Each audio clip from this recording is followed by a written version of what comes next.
Olá, sejam todos muito bem-vindos. No nosso último encontro, nós estávamos falando exatamente de Cândido Portinari. Na aula de hoje, nós iremos dar continuidade às tendências que marcaram a arte no século XX. E aí nós vamos fazer um pequeno retrocesso para ver o que estava acontecendo no mundo. Porque no Brasil você tem a Semana de Arte Moderna, influenciado pelas vanguardas, e obviamente você tem todo o modernismo. Mas o que estava acontecendo paralelo no Brasil, ao redor do mundo? É esse o propósito de nossa aula. Nós vamos começar a falar das tendências artísticas do século XX. E essa é a primeira parte do vídeo. Começaremos logo pelo muralismo mexicano.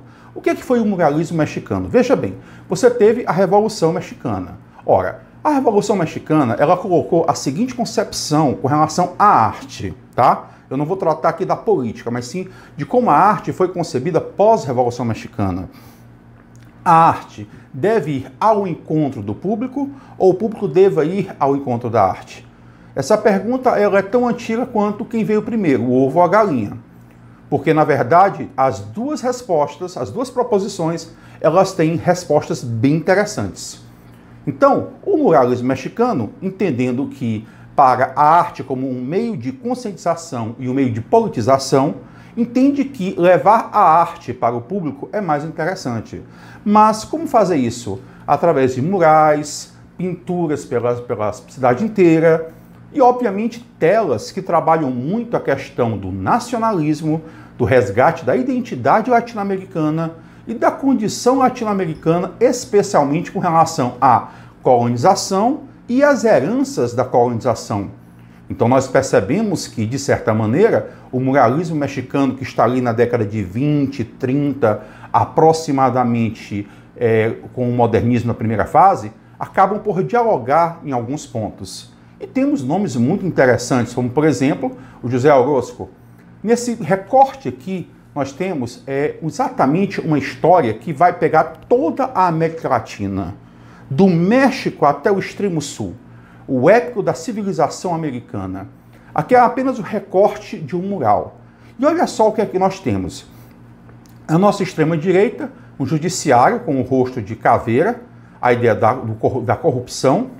Você observa, por exemplo, aqui Zapata ao centro e os militares apunhalando o povo. Note que por trás você tem, dos militares apunhalando o povo, você tem, de certa forma, grupos econômicos que estão mascarados, sempre por trás, sempre nos bastidores. Indo para a sua esquerda, você tem os políticos metendo a mão no dinheiro público e os militares querendo a sua fatia. E ao extremo esquerda, você tem uma educação castradora, uma educação que não promove a reflexão crítica. O que lembra muito, por exemplo, The Wall. The Wall do Pink Floyd trabalha, dentre outros aspectos, esse tipo de educação que não ensina a pensar, a refletir, a se posicionar criticamente, mas apenas a repetir velhos ditames. Então você nota que é uma posição muito crítica e muito atual, diga-se de passagem. Neste painel Indústria de Detroit, nós temos aqui, do Diego Rivera, nós temos aqui uma colocação muito interessante sobre a contemporaneidade. Por exemplo, se você for pegar lá em cima, no teu canto superior esquerdo, aqui você tem referência à indústria farmacêutica. Você nota que, por exemplo, a indústria farmacêutica é associada à ideia do esclarecimento, do progresso humano. O painel fica na parede norte, contrasta com o uso dos benefícios das substâncias químicas com produtos nocivos, também fabricados em Detroit, no imagem dos trabalhadores usando máscaras e fabricando gás venenoso. No extremo direita, um painel onde você tem a representação desta indústria, onde celebra a manufatura de substâncias como pontos mais importantes de Detroit. Os dois pares centrais de trabalhadores formam uma composição muito simétrica. Você tem uma máquina ao centro direito, que você percebe que é uma espécie de uma estampadora. Aqui, a representação de Rivera é de uma gigantesca prensa estampadora que foi influenciada por seus estudos da arte e cultura nativa da região exatamente de Yucatán, em 21. A prensa é uma figura antropomorfizada, semelhante à forma de um Qualicuti, uma deusa asteca das terras das monumentais esculturas astecas. Você tem também, claro, os gerentes da empresa, que estão aqui no cantinho inferior esquerdo. São duas figuras que observam a fábrica em funcionamento. E, por fim, fechando o painel, os operários, que exatamente com sua força de trabalho acabam botando essa fábrica toda para funcionar, fazendo-se assim uma crítica à exploração do trabalho humano. Bem, nesta aqui, a vendedora de flores, o Rivera ele faz uma crítica à questão da exploração do trabalho. Entenda bem, o trabalho é uma das formas mais dignas de você ter a sua inserção social, mas ele também pode ser utilizado como exploração de mão de obra, que é o que nós percebemos. Nós temos uma moça que ela está de joelhos em um cesto muito pesado. Veja que está amarrado o cesto a ela, como se fosse um formato de uma cruz. É a crucificação pelo trabalho. Note que é uma pequena lágrima aqui no seu olho que vai caindo. Ela está segurando aqui essa corda e há uma pessoa por trás. Nós percebemos pelos pés e pelas mãos que seguram o cesto, ajudando a levantar esse cesto. Como quem diz, impulsionando a moça para o trabalho, forçando a moça ao trabalho. É o que se chama de exploração da mão de obra trabalhista.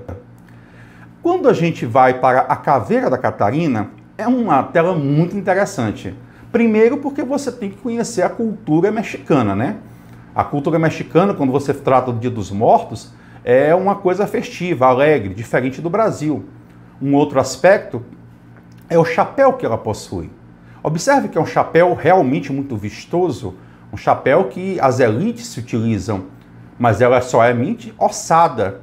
Isso lembra o famoso capítulo do Machado de Assis, Memórias Póstumas, Filosofia dos Epitáfios. Não importa se você é rico, se você é pobre, não interessa. Você vai morrer e vai viver em esqueleto igual a qualquer outro. Quer dizer, a vaidade humana, após a morte, ela realmente não tem nenhuma serventia. Aqui, nós temos duas cenas bem interessantes.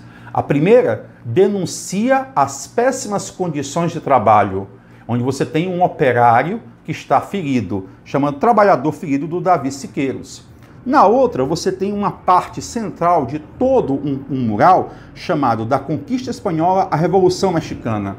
De certa maneira, este mural tenta retratar por justaposição de imagens uma história do México, de como foi a conquista dos espanhóis e principalmente a sua libertação.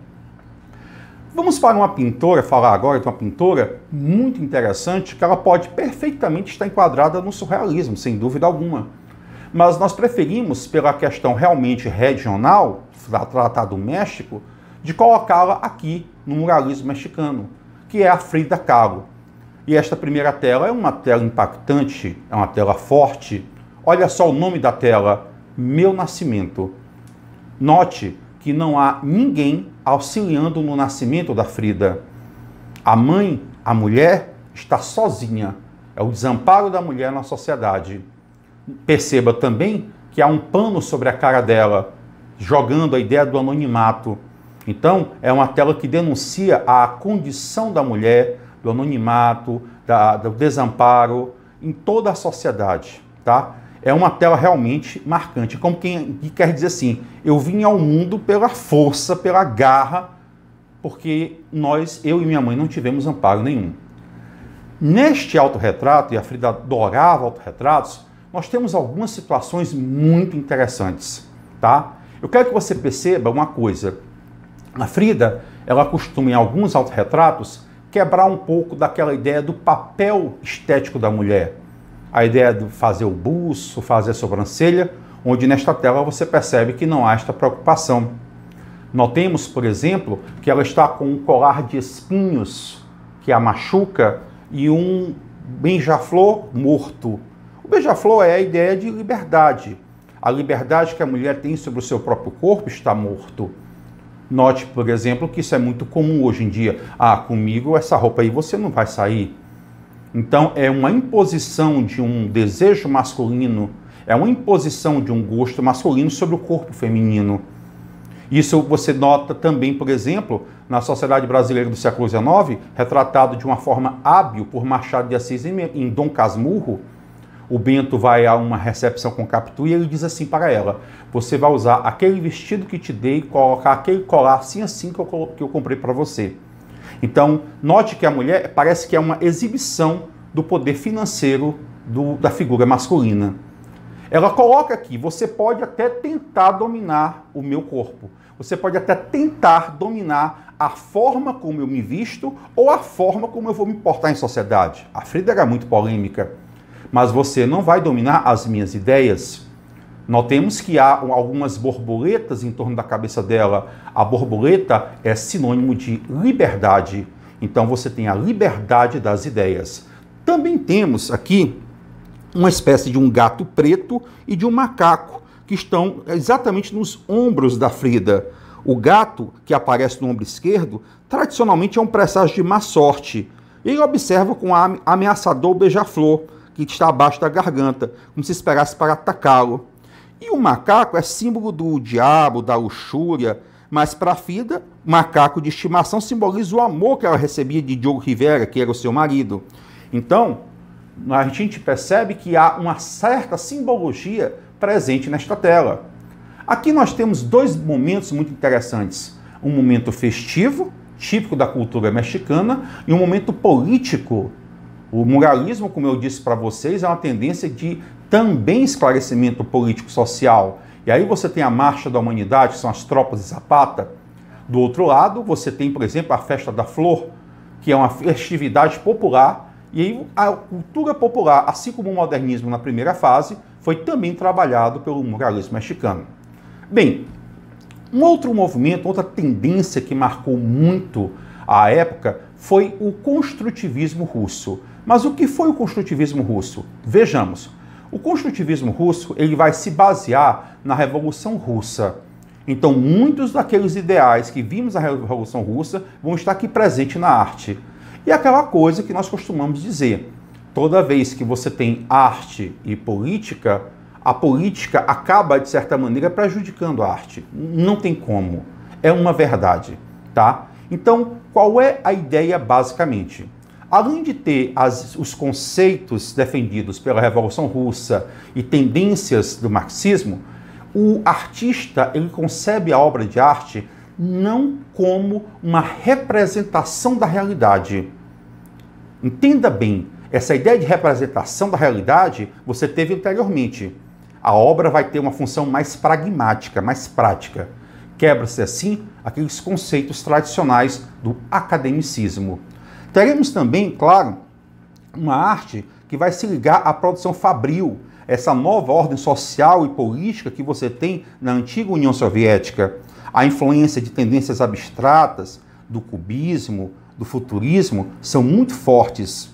Utilização de tridimensionalidade, do relevo, do objeto industrial. A arte é concebida como construções e não como uma representação da realidade. E quando nós vamos ver algumas obras do construtivismo russo, percebemos isso. Por exemplo, aqui em Cabeça de Mulher, do Nalgabo, a gente nota, por exemplo, essa percepção pragmática da arte. A arte aqui vai ser trabalhada como se fosse aquela ideia de representação de uma construção, a tridimensionalidade, o objeto industrial, como também esta aqui, essa litografia chamada Novo Homem. Esta fotomontagem, para a proposta do conceito de arranha-céus, mostra a tendência de um desejo de uma antiga União Soviética voltada para um crescimento, para o seu engrandecimento. E ao outro lado você tem Sala de Proust, que é um penetrável, tá? De 1890, essa tendência vai ser muito utilizada mais adiante pelo seu Elliot Sica, onde você tem conceitos relacionados a Proust exatamente ligados às artes plásticas. Bem, quando nós chegamos na segunda metade do século XX, nós temos algumas tendências na arte brasileira que chamam bastante atenção. O principal nome, claro, foi Cândido Portinari, mas temos também o Grupo Santa Helena. O Grupo Santa Helena, como disse o Mário de Andrade, que estudou muito a produção deles, é uma espécie de grupo do proletário. Eles são praticamente autodidatas. É um grupo de grande talento, autodidatismo, E pelas características dessas tendências, nós percebemos que é uma tendência que se associa muito à ficção da segunda fase do modernismo brasileiro.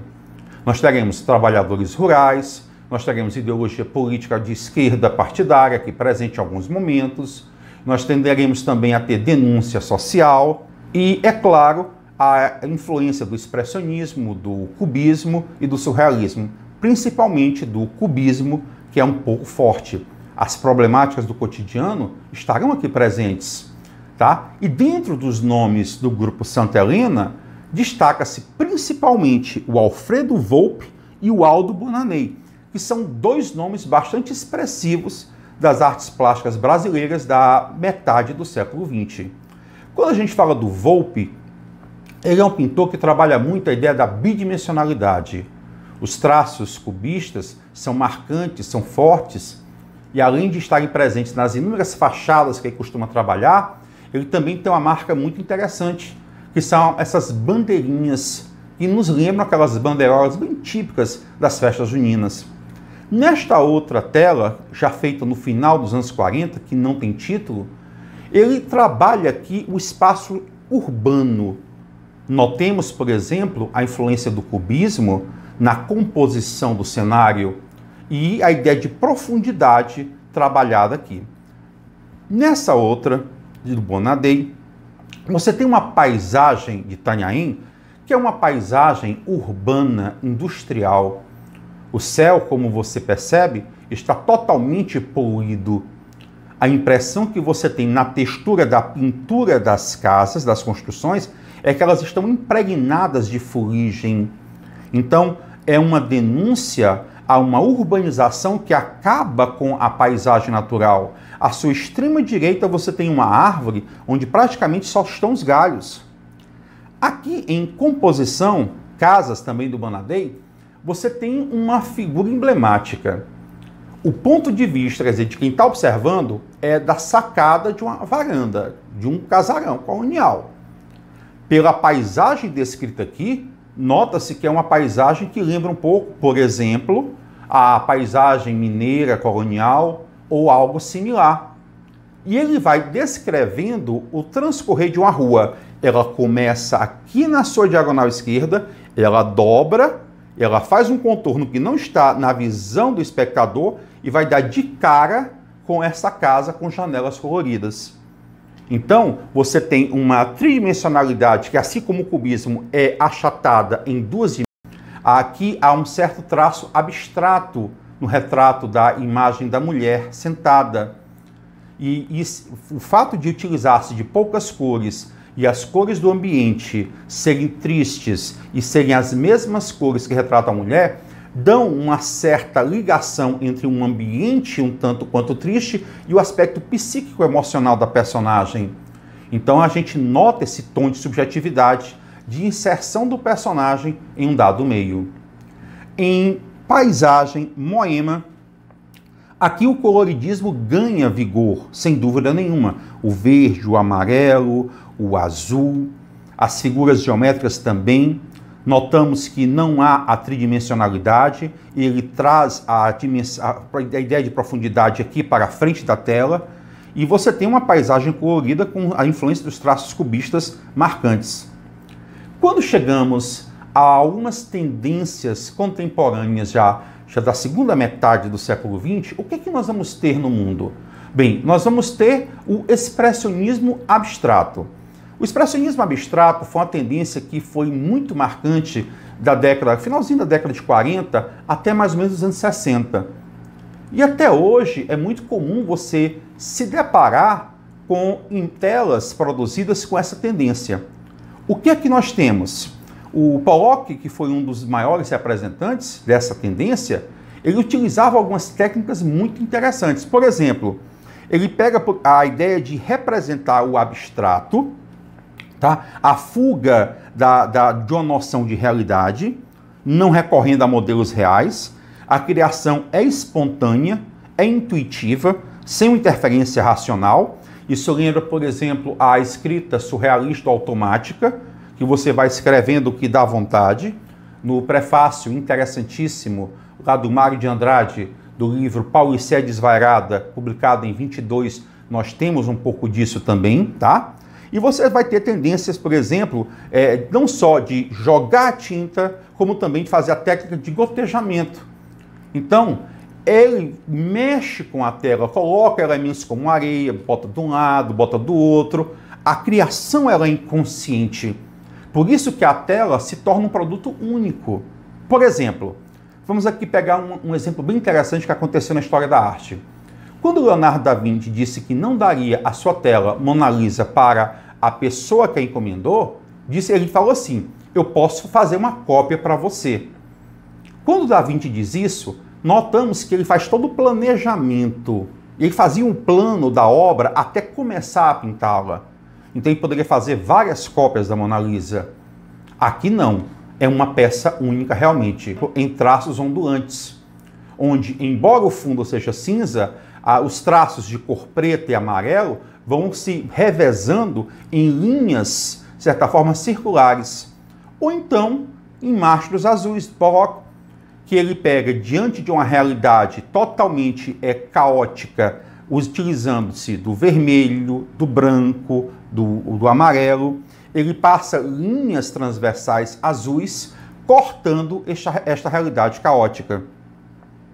Aqui, em mulher, nós temos uma tendência que tende um pouco para o abstrato, mas observando o contexto feminino, o rosto, os seios, as proporções, ela vai um pouco também para o expressionismo. Observe o rosto desta mulher, a desfiguração completa. Ela lembra, sem dúvida nenhuma, traços bastante expressionistas. Uma outra tendência que marcou muito e que ainda hoje, de certa maneira, nós percebemos, é o pop art. O pop art foi uma tendência que pegou e trabalhou muito o que chamamos de cultura de massa. Mas veja bem, a ideia não é idolatrar a cultura de massa, é fazer uma crítica à cultura de massa. Muitas figuras públicas, por exemplo, foram utilizadas, como nós temos aqui John Lennon. E há uma grande diferença entre a figura pública e a figura privada. Por exemplo, quando John Lennon, depois dos Beatles terminado, aquela coisa toda, ele estava com Yoko Ono, resolveu partir para a constituição de uma segunda família, porque a primeira família dele, ele disse, foi caótica. Ele se casou com uma mulher chamada Júlia, teve o seu primeiro filho, passava mais tempo fora fazendo shows do que acompanhando o filho, então o filho não teve acompanhamento nenhum. Então ele disse assim para Yoko, eu vou largar a música. Ele abandonou a música por uns 5, 6, 7 anos. Ficava em casa, o cara era milionário, ficava em casa, curtindo o filho, aquela coisa bem doméstica. E um dia o Ringo Starr chegou e disse, você sabia que teu pai tocava? E eu tocava junto com teu pai, eu, Paul e Jorge? O menino, não. Aí ele pegou uma fita e colocou, show dos Beatles. Lá no começo ele disse, esse aí é o papai? Sim, esse aí é teu pai. Então o menino foi crescendo, o Sam Lennon, sem nem saber que o pai dele foi um grande popstar. Então você tem aqui uma imagem com as cores artificiais, mostrando que essa é a imagem passada pela mídia. Mas tem uma outra imagem de um cara muito politizado, muito crítico e também cheio de traumas. Ele coloca, eu nasci como muitos de minha época nasceram, depois de muitas doses de uísque e feitos atrás de um banco de um carro. Olha que colocação forte. Nota-se aqui um certo trauma na questão da origem, porque ele não foi criado pela mãe, foi criado pela tia. O pai, ele praticamente nem teve conhecimento. Então, esses traumas, ele foi carregando pelo resto da vida. Mas a mídia não mostrava isso. Então, há uma diferença entre a imagem do homem e há uma diferença entre o popstar. E o pop art, ele tenta quebrar isso e mostrar que essa imagem formulada pela mídia, ela é artificial. Como, por exemplo, é artificial o estilo de vida que se costuma pregar para nós consumirmos. Um outro ponto bastante forte foi a crítica ao consumismo. Aqui nós temos uma colagem. Observemos o nome da colagem. O que nos torna os lares hoje tão diferentes e tão atraentes. Notemos que você tem aqui nesta colagem a ideia de um ambiente moderno, a ideia de um ambiente sofisticado, a ideia de que eu estou, de certa maneira, inserido em um nicho muito seleto. Quantas e quantas vezes a indústria ela nos chega a sugerir que nós chegamos a consumir o que nós não precisamos para estarmos nesse nicho seleto. Aqui temos também o projeto muito ousado da capa do disco Sgt. Pepper's Lonely Hearts Club Band, que foi o marco da divisão da carreira dos Beatles em 67. A ideia foi do Paul McCartney, a banda do Sargento Pimenta. Você tem, por exemplo, atrás inúmeras representações como se fossem bonecos de cera, o Gordo e o Magro, Karl Marx. Você tem, por exemplo, Muhammad Ali, os próprios Beatles naquela fase inicial, que é chamado comumente do Ye Ye, Aleister Crowley, enfim, são figuras públicas as mais diversas. Então, dentro desse conceito, você tem uma ideia de pop art, a cultura pop que é trabalhada. O Andy Arrow foi um dos grandes nomes desta tendência. Depois de dar uma pesquisada, por exemplo, na capa do disco do Velvet Underground, de 67, conhecido como o disco da banana, onde ele faz estilizações muito interessantes. O Andy Arrow, ele fazia críticas ao consumismo, críticas, por exemplo, a essa ideia da mídia, o aspecto midiático, o ser humano sendo transformado em um produto midiático, como por exemplo, nós não só encontramos isso descrito na Marilyn Monroe, Elizabeth Taylor, que são personagens do cinema norte-americano, que, de certa maneira, foram colocadas, trabalhadas como se fossem produtos consumíveis de mídia. Ele aqui pega e faz uma representação das latas de sopa de tomate. Isso aqui era uma coisa muito popular na época. Então é um produto comum, que até hoje existe nas prateleiras dos supermercados, e que ele pega e estiliza com uma forma de crítica.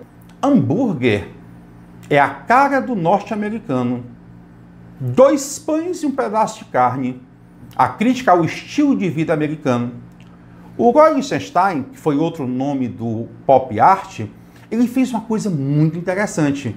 Ele trabalhou com a ideia dos quadrinhos. Sim, os HQs. Para que coisa mais popular do que um HQ? A gente nota que todos nós aqui já tivemos HQ, fizemos coleções em algum momento da nossa vida. Então ele pintava como quem estivesse fazendo uma impressão de HQ. Como quem pega uma cena de uma história e coloca ali na tela. E essa descontextualização é que cria na cabeça do espectador toda aquela ideia de o que seria antes e depois daquela cena, o inserindo dentro da história. Então, nesse sentido, o Roy Lichtenstein ele foi muito ousado e ele realmente inova não só na técnica utilizada, mas também na concepção de arte trabalhada por ele. É o op art, uma tendência que vai, de certa forma, predominar entre os anos de 1960 e 70. A ideia do op art é simples, é trabalhar em um plano bidimensional, uma ideia de ilusão, de movimentação.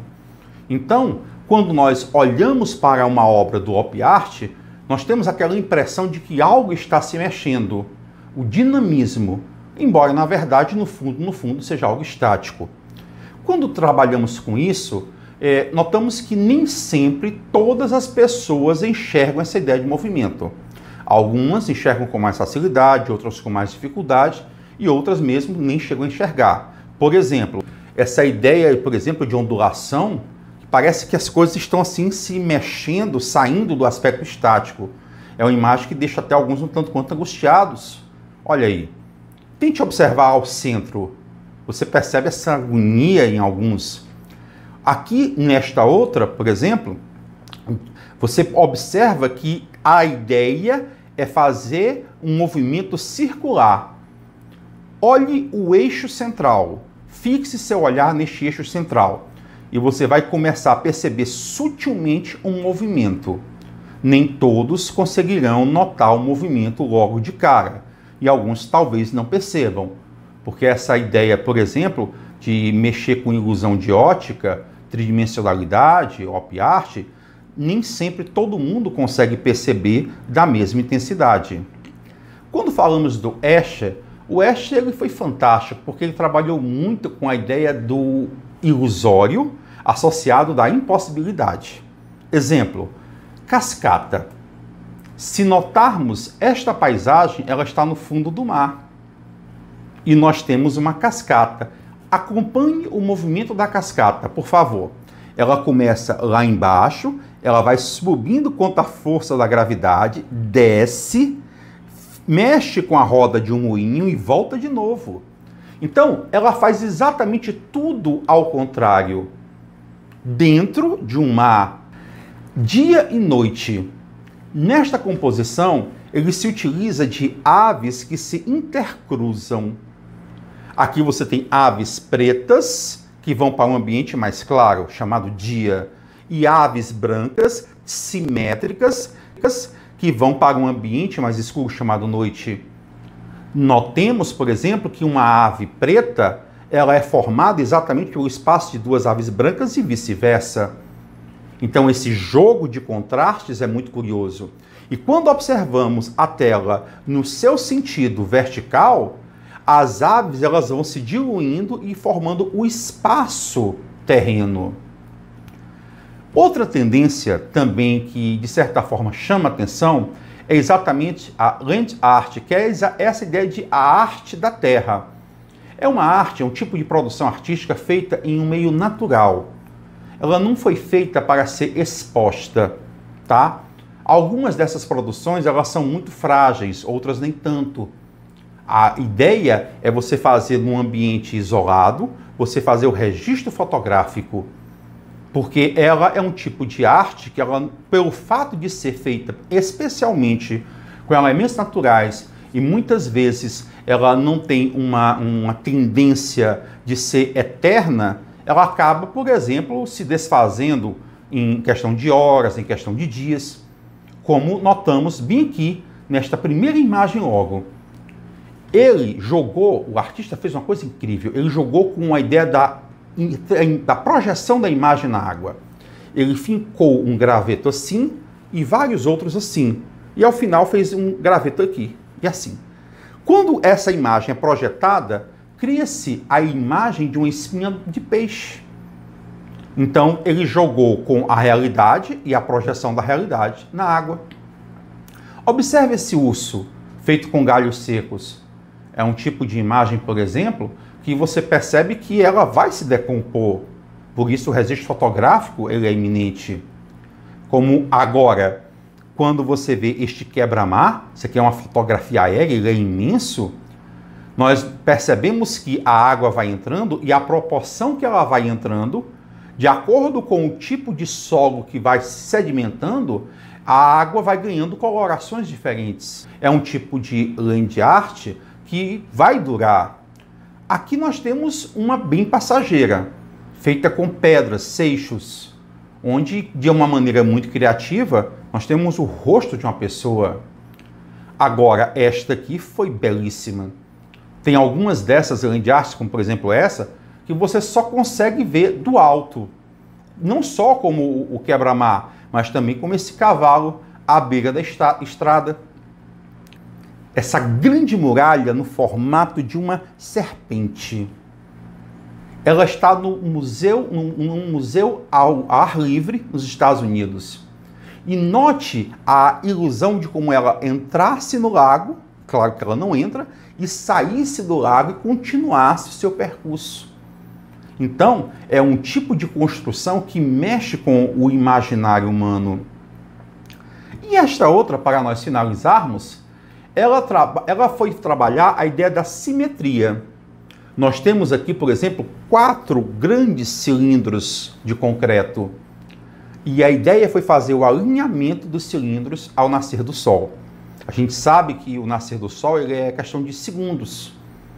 Então imagine o tempo que levou para você mexer essas estruturas pesadas de um lado para o outro, para fazer o completo alinhamento e o registro fotográfico disso.